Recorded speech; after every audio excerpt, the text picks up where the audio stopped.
Hi friends, आज तो मन करता है बस आपसे ही बातें करूं। जंतर मंतर पर जो कुछ भी हुआ देश और दुनिया ने देखा है। कुछ शरारती बच्चों ने भद्दी भद्दी गालियां बोली, किसी भी सभ्य समाज को शोभा न दे। मुझे तो गालियां दी गई, मेरी स्वर्गीय माता को भी गालियां दी। मैं है इन बच्चों को गले लगा करके राह दिखाने का।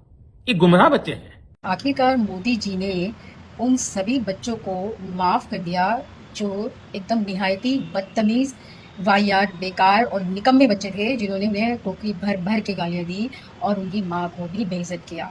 लेकिन फिर भी उन्होंने अपना बड़प्पन दिखाया और क्षमा कर दिया। लोग बोलेंगे ये पॉलिटिकल एजेंडा है, बिल्कुल हो सकता है, लेकिन उससे भी बड़ा ये एक स्पिरिचुअल एजेंडा है। तो मैं इस पॉलिटिकल मुद्दे पे क्यों वीडियो बना रही हूँ, क्योंकि ये मेरा भी विषय है स्पिरिचुअलिटी का। तो जानते हैं माफ कर देना कितना जरूरी है। देखो, किसी को भी उसके कर्मों के लिए माफ कर देना उसको कैद से मुक्ति नहीं है, उसको माफ करना नहीं है, स्वयं के कैद से मुक्ति है। माफ करना किसी दूसरे को आजाद करना नहीं होता, बल्कि खुद को, स्वयं को उस दर्द से मुक्त करना होता है। कैसे? जिस दिन आप माफ कर देते हो उस दिन से आप अपने भीतर की शांति को पा लेते हो। आध्यात्मिकता हमें ये नहीं सिखाती है कि जो भी हुआ है आप उसे सही मान लो, लेकिन आध्यात्मिकता हमें ये जरूर सिखाती है उस दर्द को आप हमेशा अपने अंदर लेकर मत हो।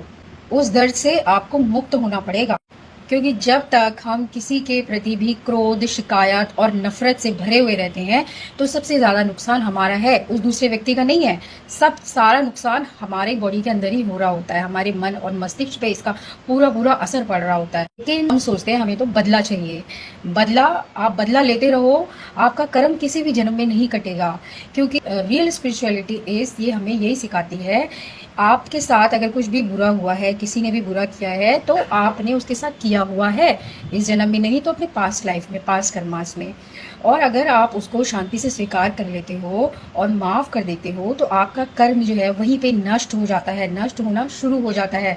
और जब आप बोलते हो कि हमें बदला चाहिए, बदला लेना है, तो फिर आप उसमें फंसे रह जाते हो। फिर आप बदला लोगे, फिर वो बदला लेगा, आपको तो मुक्ति मिलेगी ही नहीं। तो ये बहुत ही बड़ा स्पिरिचुअल लेसन है माफ करना, और यही मुक्ति है और यही लिबरेशन है।